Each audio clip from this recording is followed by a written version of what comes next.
¿Alguna vez el silencio ha pesado tanto que amenaza con aplastar los huesos? En Aineto, un puñado de casas de piedra aferradas a las faldas del Pirineo aragonés, el silencio tenía dueño. Pertenecía a Mateo. Finales del siglo XIX, y el tiempo parecía haberse detenido entre aquellas callejuelas estrechas y el murmullo constante del río cercano. Mateo se movía por ellas como una sombra, siempre pegado a los muros, la cabeza gacha, una mano instintivamente cubriendo la mitad izquierda de su rostro. Las cicatrices, recuerdo violáceo y tenso de un fuego lejano que le robó más que piel, eran su estigma. El quemao le siseaban algunos críos antes de que sus madres los apartaran con un gesto rápido de la cruz. Superstición y miedo tejían una red invisible a su alrededor, más sólida que las paredes de granito. Su refugio, su único universo real, era una borda abandonada en las afueras, casi devorada por la hiedra. Allí el olor a polvo y a madera recién cortada reemplazaba al del miedo rancio del pueblo. Con herramientas toscas, a menudo rescatadas o fabricadas por él mismo, Mateo hacía hablar a la madera. Un trozo de pino se convertía en un pájaro a punto de alzar el vuelo. Un tronco nudoso revelaba la cara sufrida de un viejo pastor.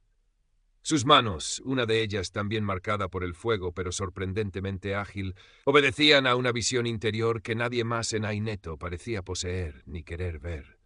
La madera era su confidente, el único testigo de la sensibilidad que las cicatrices ocultaban.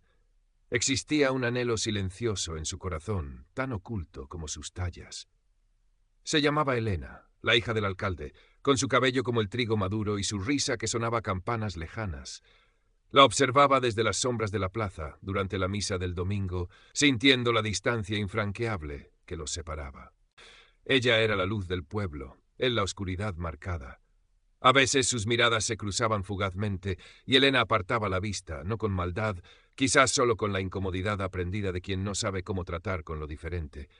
Quien sí sabía cómo tratarlo, o más bien cómo atormentarlo, era don Ricardo, el hijo del terrateniente. Apuesto según los cánones del lugar, con botas lustrosas y una sonrisa que no llegaba a sus ojos fríos. Disfrutaba recordándole a Mateo su lugar, un empujón accidental, una burla lanzada con la seguridad de quien nunca ha conocido el castigo. Ricardo representaba todo lo que Mateo no era, aceptado, seguro, cruelmente despreocupado. Veía las cicatrices de Mateo no como una herida, sino como una ofensa personal, una fealdad que manchaba la perfección de su pequeño mundo. Llegó la fiesta patronal Sanurbez. El aire olía a anís y a pólvora de los trabucos. Había música de chiflo y salterio, bailes en la plaza y una rara sensación de comunidad, de la que Mateo, como siempre, era un espectador lejano. Pero ese año algo distinto bullía en él. Había pasado semanas tallando en secreto un pequeño jilguero, cada pluma un susurro de esperanza. Con el corazón latiéndole en la garganta, aprovechando el bullicio, dejó el pájaro de madera sobre el poyo de piedra donde Elena solía sentarse con sus amigas. No pretendía nada, solo ofrecer algo bello, anónimamente. Pero la suerte o el destino tenía otros planes. Don Ricardo, paseando su arrogancia por la plaza, vio el objeto. Lo cogió con curiosidad fingida. ¿Y esto? ¿Qué cosica más rara? Sus ojos buscaron alrededor hasta posarse en Mateo, que se encogía tras una columna del soportal. Una sonrisa cruel se dibujó en sus labios. «Ah, ya sé de quién es esta basura, del quemao». Levantó el jilguero para que todos lo vieran. Intentando comprar favores. Monstruo? Las risas estallaron, groseras, hirientes. Elena miró hacia otro lado, el rostro arrebolado, atrapada entre la vergüenza y la presión del grupo. Y entonces, con un gesto teatral de desprecio, Ricardo arrojó el pájaro al suelo y lo aplastó bajo la suela de su bota. El crujido de la madera quebrándose resonó en el alma de Mateo más fuerte que cualquier trueno. Algo se rompió dentro de él, algo más que la pequeña talla. Humillado, expuesto, aniquilado, dio media vuelta y corrió. Corrió sin rumbo, alejándose del pueblo, de las risas, de la mirada desviada de Elena.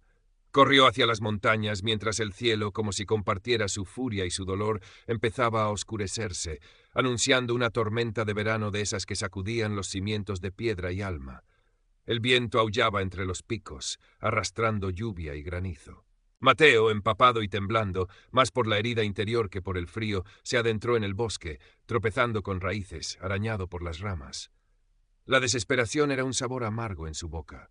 ¿Qué sentido tenía todo? Vivir escondido, marcado, siendo el objeto de burla. La tormenta rugía a su alrededor, un reflejo del caos en su pecho. Buscó refugio instintivamente, siguiendo un sendero apenas visible que parecía llevar a ninguna parte. Y entonces, entre la cortina de agua, divisó una estructura oscura, una cabaña de pastores o quizás una vieja ermita abandonada. La puerta desvencijada cedió con un empujón. Dentro la oscuridad era casi total, rota solo por los relámpagos que iluminaban fugazmente el interior polvoriento. Olía a humedad y a leña vieja. Mateo se apoyó contra la pared, jadeando, intentando recuperar el aliento y ordenar sus pensamientos. Fue entonces cuando un quejido suave lo sobresaltó. No estaba solo. Aguzó la vista y en un rincón, acurrucada sobre un montón de paja seca, distinguió una figura. Otro relámpago reveló un rostro pálido, enmarcado por cabellos oscuros pegados a la frente por la lluvia, y unos ojos grandes y asustados que lo miraban fijamente. Era una mujer, una forastera a juzgar por sus ropas, diferentes a las de las mujeres de Aineto. «¿Quién? ¿Quién eres?», susurró ella, la voz temblorosa. Mateo retrocedió instintivamente, volviendo a cubrirse la cara. Nadie, solo, buscaba refugio. Otro relámpago iluminó sus cicatrices. La mujer ahogó un grito, pero no apartó la mirada. Había miedo en sus ojos, sí, pero también curiosidad. «Me llamo Isabela», dijo ella tras un momento de silencio tenso. «Mi carro se rompió ahí abajo. Intentaba llegar al pueblo cuando empezó la tormenta. Me torcí el tobillo». Señaló su pie, ligeramente hinchado. Mateo no supo qué decir. La presencia de otra persona, especialmente una forastera, lo paralizaba. Pero el quejido de dolor que ella reprimió al intentar moverse despertó algo en él. Un instinto de protección más fuerte que su propio miedo. Sin decir palabra, buscó en la oscuridad. Encontró restos de leña seca en un viejo hogar. Con torpeza, usando el eslabón y el pedernal que siempre llevaba consigo, consiguió encender un pequeño fuego. La llama vacilante arrojó una luz cálida y danzante sobre la estancia, revelando las facciones de Isabela, joven, de rasgos finos, con una expresión inteligente a pesar del dolor y el miedo. Pasaron así las horas, quizás días. La tormenta no amainaba. Obligados a compartir aquel espacio mínimo, el silencio inicial dio paso a palabras escasas. Mateo, venciendo su timidez, salió a buscar más leña entre claros de lluvia, encontró un manantial cercano y le trajo agua a Isabela en una vieja lata oxidada. Compartió con ella el mendrugo de pan y el trozo de queso que llevaba en su zurrón. Isabela, por su parte, lo observaba. Notó la forma en que evitaba su mirada, la mano perpetua sobre la mejilla. Pero también notó la gentileza torpe de sus gestos, la forma cuidadosa en que avivaba el fuego para que no se apagara. Una tarde, mientras Mateo limpiaba unas raíces comestibles que había encontrado, un pequeño trozo de madera tallada cayó de su bolsillo. Era un boceto, la cabeza de un sarrio con una expresión asombrosamente viva. Isabela lo recogió antes de que él pudiera ocultarlo. «¿Tú hiciste esto?», preguntó, sus ojos brillando con genuina admiración. Mateo asintió, cohibido, esperando el rechazo o la burla. Pero Isabela sonrió. «Es increíble. Tiene vida». Le devolvió la pieza con delicadeza. «Tienes un don, Mateo». Fue la primera vez que alguien nombraba su talento, que alguien miraba más allá de sus cicatrices. Y en la forma en que ella pronunció su nombre, sin miedo, sin lástima, sintió una calidez que el fuego del hogar no podía igualar. Isabela era titiritera, o eso parecía. Contaba historias de lugares lejanos mientras vendaba su tobillo con tiras de su propia falda. Hablaba de ciudades ruidosas, de artistas que vivían de su ingenio. Y fue ella quien, al ver más bocetos y pequeñas tallas que Mateo sacaba casi a escondidas de su zurrón, le habló de Arturo. «He oído hablar de él en el último pueblo donde estuve», dijo Isabela, mirando el fuego.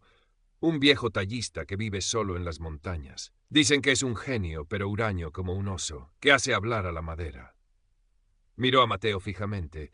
Quizás él podría enseñarte. Alguien con tu talento no debería esconderse». La idea prendió en Mateo como una chispa en yesca seca. ¿Aprender? ¿Perfeccionar lo que hasta ahora era solo un instinto, un consuelo secreto? La posibilidad le pareció tan remota como tocar las estrellas, pero la fe tranquila en los ojos de Isabela era contagiosa.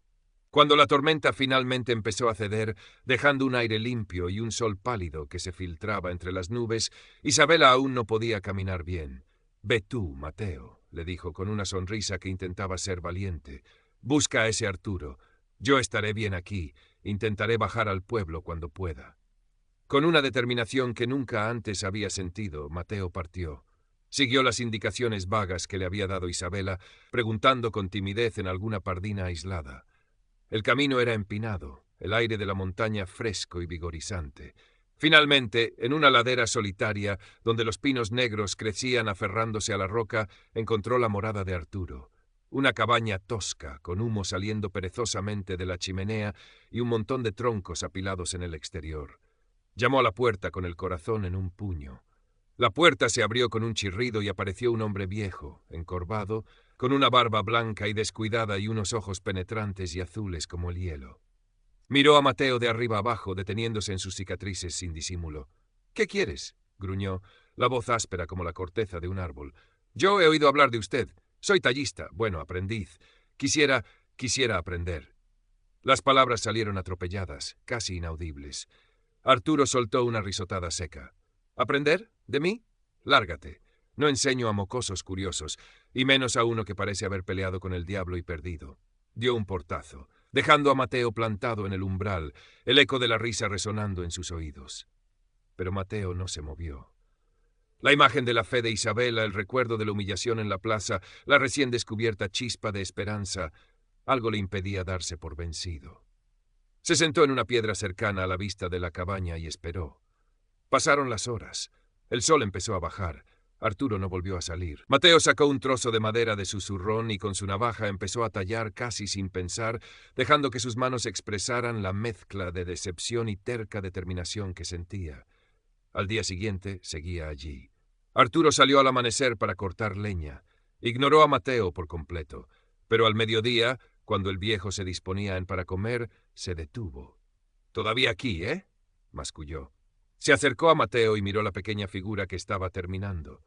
Un perro flaco y callejero, con una expresión de lealtad conmovedora. Arturo no dijo nada, pero sus ojos azules parecieron suavizarse una fracción de segundo. «¿Tienes hambre?», preguntó bruscamente. Mateo asintió. «Pues trae agua del arroyo. El cubo está ahí, y que esté lleno hasta el borde, sin derramar una gota». Fue la primera de muchas pruebas. Acarrear agua, cortar leña hasta que las manos sangraban, identificar tipos de madera con los ojos vendados, limpiar el taller lleno de virutas y polvo. Arturo parecía decidido a quebrantar su voluntad, pero Mateo aguantó. Cada tarea la cumplía con una concentración silenciosa, con la misma paciencia que aplicaba a la madera. Una semana después, Arturo lo dejó entrar al taller. Era un espacio caótico y fascinante, lleno de herramientas extrañas, bocetos clavados en las paredes, figuras a medio terminar que parecían respirar. «Coge esa gubia», le ordenó Arturo, señalando una herramienta. «Y escucha, la madera tiene alma. Si no la respetas, nunca te dirá sus secretos». Así comenzó el aprendizaje. Fue un tiempo de disciplina férrea y descubrimiento asombroso. Arturo era un maestro exigente, parco en palabras, pero cada gesto, cada corrección era una lección invaluable. Mateo aprendió a leer la veta de la madera, a sentir su resistencia, a elegir la herramienta adecuada para cada corte. Aprendió la paciencia infinita que requería sacar una forma de la materia bruta, la tensión entre la visión del artista y la voluntad del material. Sus manos, antes guiadas solo por el instinto, se volvieron más precisas, más seguras. Las horas se convertían en días, los días en semanas. El mundo exterior parecía desvanecerse, reducido al olor de la resina, al sonido rítmico del mazo sobre la gubia, a la voz áspera de Arturo señalando un error o, muy raramente, asintiendo con aprobación casi imperceptible. Durante este tiempo, Mateo bajaba ocasionalmente al valle. Isabela se había recuperado y había encontrado alojamiento temporal en Aineto, ganándose la vida contando cuentos en la plaza o ayudando en la posada. Su presencia era un bálsamo para Mateo. Ella escuchaba sus progresos, admiraba los pequeños objetos que él le traía, le infundía ánimo cuando la dureza de Arturo o la lentitud del aprendizaje lo desanimaban. Su relación se profundizaba, tejida con confidencias susurradas y miradas cómplices. Era una conexión tranquila, basada en el respeto mutuo y en la aceptación incondicional que ella le ofrecía. Don Ricardo no tardó en notar estos encuentros. La visión de Mateo, más erguido, con una nueva luz en la mirada, hablando con la forastera que a él mismo le intrigaba, despertó su resentimiento. ¿Cómo se atrevía el quemao a aspirar a algo, a alguien? Empezó a hacer comentarios insidiosos, a intentar intimidar a Isabela con su presencia. Incluso Elena, en algún encuentro casual, miró a Mateo con una expresión nueva, una mezcla de sorpresa y quizás un atisbo de algo parecido al interés, ahora que él ya no parecía la sombra encogida de antes. Pero para Mateo, Elena era ya solo un recuerdo lejano. Su presente y su futuro incierto estaban ligados a Isabela y al áspero maestro de la montaña. Current part characters 243, total characters 1680. Un día Arturo le encomendó una tarea, bajar al pueblo a comprar unos barnices especiales. Era la primera vez que Mateo volvía a Aineto no como una sombra fugitiva, sino como aprendiz del respetado y temido maestro tallista. Al entrar en la tienda del viejo carpintero, varios vecinos lo miraron con curiosidad renovada. Las cicatrices seguían allí imborrables, pero algo en su porte había cambiado. Ya no rehuía las miradas, sostenía la cabeza alta. Compró lo que necesitaba, respondió con cortesía a las preguntas del tendero. Al salir, se cruzó con don Ricardo. Este lo miró con desdén, pero había una nota de incertidumbre en su mirada. —¿Sigues jugando a ser artista, Quemao? —espetó. Mateo simplemente lo miró a los ojos, en silencio, y siguió su camino. Esa falta de reacción, esa calma inesperada, pareció enfurecer a Ricardo más que cualquier respuesta. Las semanas se convirtieron en meses. El aprendizaje continuaba, cada día más exigente. Arturo empezó a enseñarle los secretos más profundos del oficio, cómo tallar expresiones que transmitieran emociones complejas, cómo lograr texturas que parecieran reales, cómo infundir a la madera esa alma de la que hablaba. Mateo absorbía cada lección, su talento floreciendo bajo la guía experta. Su transformación era evidente no solo en su habilidad, sino en su interior. El miedo que lo había atenazado durante años empezaba a disiparse, reemplazado por una confianza tranquila en sus manos y en sí mismo. Las cicatrices seguían siendo parte de él, pero ya no definían quién era. Don Ricardo, sin embargo, no podía soportarlo. La idea de que Mateo encontrara respeto, o peor aún la atención de Isabela, era una afrenta personal. Empezó a actuar de forma más rastrera. Una noche, alguien esparció rumores maliciosos por el pueblo sobre la relación entre Mateo e Isabela. Otra vez Mateo encontró sus herramientas de talla desordenadas, una gubia mellada. Sabía quién estaba detrás, pero no tenía pruebas. Isabela, con su inteligencia práctica, lo ayudó a ser más cauto, a no dejarse provocar. La envidia es un veneno que solo daña a quien lo siente, Mateo, le dijo. Tú concéntrate en tu arte. Esa es tu mejor respuesta. Y entonces llegó la noticia que lo cambiaría todo. Mosén Joaquín, el párroco del pueblo, un hombre bueno aunque algo temeroso de la influencia del terrateniente, anunció durante la misa del domingo que el viejo retablo del altar mayor necesitaba una restauración urgente. Una de las tablas centrales, la que representaba al santo patrón, San Urbez, estaba irremediablemente dañada por la carcoma. Se necesitaba una nueva talla. El alcalde propuso abrir una especie de concurso, o al menos considerar propuestas de los artesanos locales. Era una oportunidad única, un encargo de prestigio que podría significar el reconocimiento definitivo. Esa misma tarde, Arturo llamó a Mateo. Estaban sentados fuera de la cabaña viendo el atardecer teñir de rojo las cumbres. «Has aprendido mucho, muchacho», dijo el viejo, algo raro en él. Quizás estés listo». Mateo lo miró, sin entender. «El San Urbez», aclaró Arturo. «Deberías intentarlo». La propuesta dejó a Mateo sin aliento. ¿Él? ¿Crear una pieza central para la iglesia de Aineto, el lugar que lo había rechazado? Parecía imposible. Pero la mirada de Arturo era seria. «No será fácil. Habrá otros, y estará Ricardo metiendo baza, pero tienes que hacerlo, por ti, por la madera». Impulsado por las palabras de su maestro y el apoyo entusiasta de Isabela, Mateo aceptó el desafío. Consiguió un tablón de nogal viejo y curado, la mejor madera que pudo encontrar.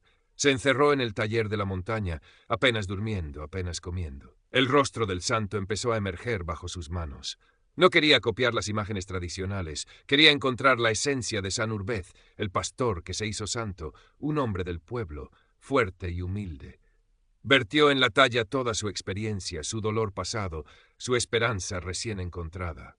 Isabela subía a menudo a llevarle comida y ánimo, a veces investigaba en viejos libros que había traído consigo sobre la iconografía del santo, dándole ideas. La figura que emergía era poderosa, llena de una humanidad profunda, con unos ojos que parecían mirar directamente al alma del espectador. La noticia de que el Quemao se atrevía a competir por el encargo de San Urbez corrió por el pueblo, alimentada por el desdén de don Ricardo. Una blasfemia, decía en la taberna. Ese monstruo tallando a nuestro santo patrón acabará trayendo la desgracia sobre todos nosotros. Algunos vecinos influenciables asentían con temor. Otros sentían curiosidad. El ambiente se tensó. La noche antes del día fijado para presentar las propuestas ante el párroco y el consejo del pueblo, Mateo daba los últimos toques a su obra. La figura de San Urbez parecía casi viva a la luz del candil. Había pulido la madera hasta darle un brillo cálido, resaltando la belleza natural de la veta del nogal. Estaba agotado pero satisfecho. Sintió una punzada de orgullo, algo nuevo y embriagador. Isabela había subido esa tarde y se había quedado maravillada. «Es la obra más hermosa que he visto nunca, Mateo», le había dicho, sus ojos brillando. Mientras recogía las herramientas, un ruido extraño lo alertó. Un crujido de ramas fuera del taller, demasiado sigiloso para ser un animal. Apagó el candil y se asomó con cautela por una rendija de la ventana. La luna llena bañaba el claro, y allí estaba, la silueta inconfundible de don Ricardo, acercándose sigilosamente al taller, con algo en la mano que brilló metálicamente. ¿Un hacha? Y detrás de él, dos de sus matones habituales. El corazón de Mateo dio un vuelco. Venían a destruir su obra. El miedo helado lo atenazó por un instante, el viejo pánico amenazando con paralizarlo. Pero entonces la imagen de San Urbez, de su expresión serena y fuerte, la mirada de fe de Isabela, la voz áspera de Arturo diciendo «Tienes que hacerlo, por ti», resonaron en su mente. No, no esta vez. Respiró hondo. Pensó rápido. No podía enfrentarse a 3 hombres armados. Tenía que usar el ingenio. Recordó una vieja trampa para zorros que Arturo le había enseñado a montar cerca del leñero. Una simple cuerda, con un lazo corredizo, conectada a un tronco pesado suspendido. Con manos temblorosas pero precisas, salió por la puerta trasera sin hacer ruido. Rodeó el taller y activó el mecanismo, tensando la cuerda a través del camino que Ricardo inevitablemente seguiría. Volvió a entrar y esperó, el corazón martilleándole contra las costillas. Oyó los pasos acercándose, los susurros de Ricardo a sus hombres. «Rápido, romped la puerta. Quiero hacer astillas a ese maldito santo». En el momento en que forzaban la entrada, Mateo tiró de la cuerda auxiliar que había dejado preparada. El tronco suspendido se soltó con un ruido sordo, cayendo justo delante de la puerta y bloqueándola parcialmente. Ricardo y sus hombres, sorprendidos, tropezaron. Uno de ellos cayó, maldiciendo. Aprovechando la confusión, Mateo agarró un tablón grueso y atrancó la puerta desde dentro con más fuerza.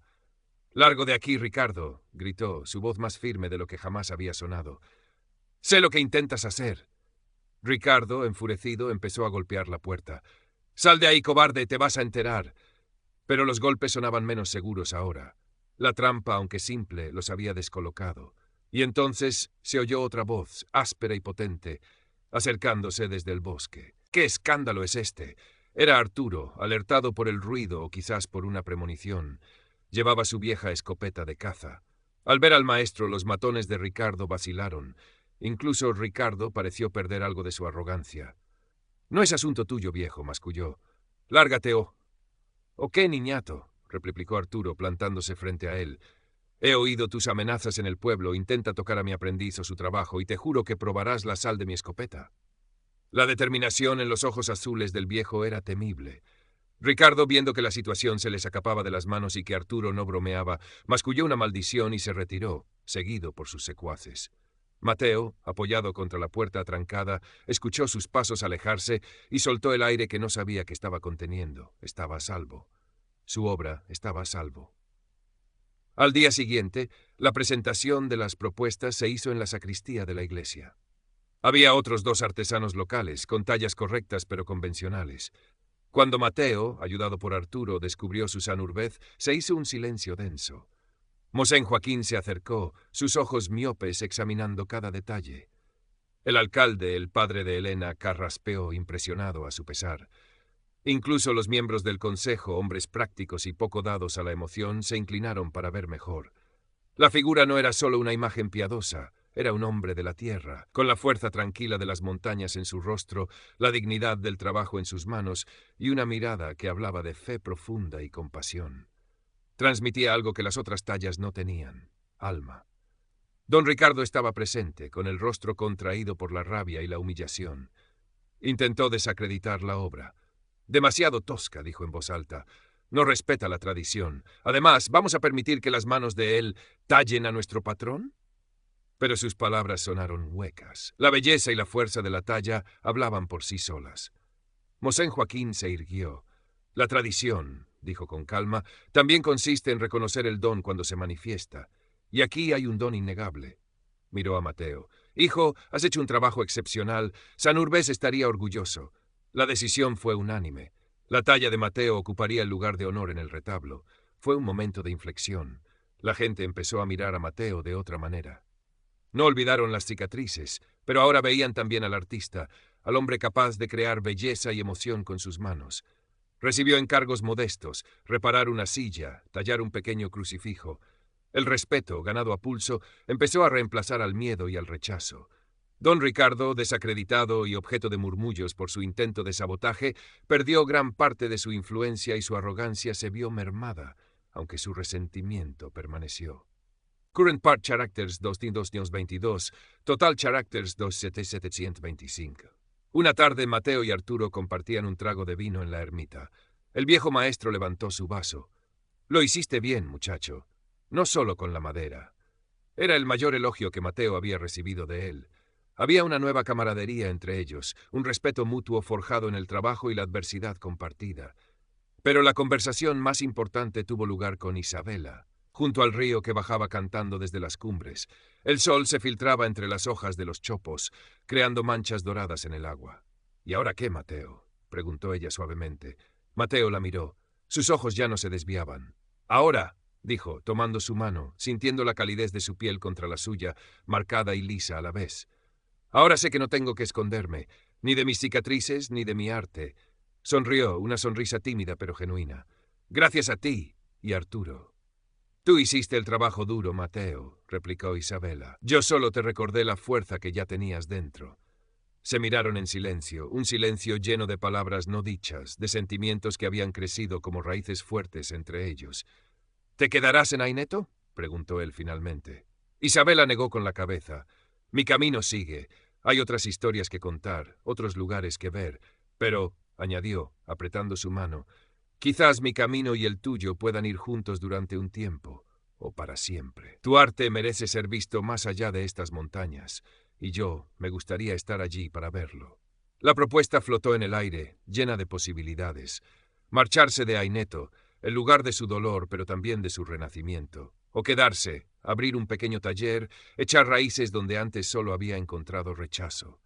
La decisión no era fácil, pero por primera vez Mateo sintió que tenía opciones, que era dueño de su destino. La escena final los encuentra semanas después. Han tomado una decisión. No se irán de inmediato.